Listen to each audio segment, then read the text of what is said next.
షిరిడి సాయి అనే కంపెనీ కోసం ప్రత్యేక విద్యుత్ టెండర్లు రాసి పోటీ లేకుండా చేసి 10,000 కోట్ల రూపాయల కాంట్రాక్ట్లు ఇచ్చాయి గత వైసీపీ ప్రస్తుత టీడీపీ జనసేన ప్రభుత్వాలు. ఆ కంపెనీకి 4-5 లాభాలు గడించి పెట్టాయి. ఇదే షిరిడి సాయి జగన్ గారి హయాంలో 2022లో రామాయపట్నం పోర్టు దగ్గర 8,200 ఎకరాలలో 69,000 కోట్ల రూపాయల పెట్టుబడితో సోలార్ ప్యానెళ్ల ఉత్పత్తి పరిశ్రమ పెడతామని ప్రతిపాదించింది. జగన్ గారి ప్రభుత్వం అంగీకరించి రకరకాల రాయితీలు ఇచ్చింది. విద్యుత్తు యూనిట్ 4 రూపాయలకి ఇచ్చింది. స్టేట్ జీఎస్టీ రిజిస్ట్రేషన్ ఛార్జీల మినహాయింపులు ఇచ్చింది. పెట్టుబడిలో 39% అంటే 27,000 కోట్ల రూపాయల రాయితీలు తన అభిమాన కంపెనీ షిరిడి సాయి సబ్సిడియరీ అయిన ఇండోసోల్కి ఇచ్చారు జగన్. 2024లో టీడీపీ జనసేన కూటమి అధికారంలోకి వచ్చింది. ఇండోసోల్ ప్రాజెక్ట్ ని రామాయపట్నం నుంచి కరేడుకు తీసుకెళ్లారు. జగన్మోహన్ రెడ్డి గారు ఇచ్చిన రాయితీలు సరిపోలేదనుకున్నారో ఏమో, ఇండోసోల్ కి 14,000 కోట్ల రూపాయల క్యాష్ సబ్సిడీ ఇచ్చింది మన మంచి టీడీపీ జనసేన కూటమి ప్రభుత్వం.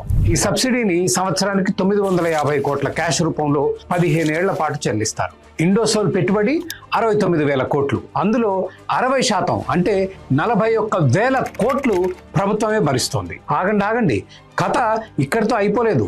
జగన్ చంద్రబాబు గారుల కన్నా వెనకబడిపోతానని దిగులు పడ్డారేమో, మోడీ గారు కూడా తన వంతుగా 5,175 కోట్ల రూపాయల ప్రొడక్షన్ లింక్డ్ ఇన్సెంటివ్ అనే క్యాష్ సబ్సిడీ ఇస్తున్నారు ఇండోసోల్కి. దీంతో మొత్తం సబ్సిడీ 46,000 కోట్లకు చేరింది. అంటే 69,000 కోట్ల పెట్టుబడిలో ప్రభుత్వం 67% భరించబోతోంది. అసలు ఇంతకన్నా లాభసాటి వ్యాపారం ఇంకోటి ఉంటుందా?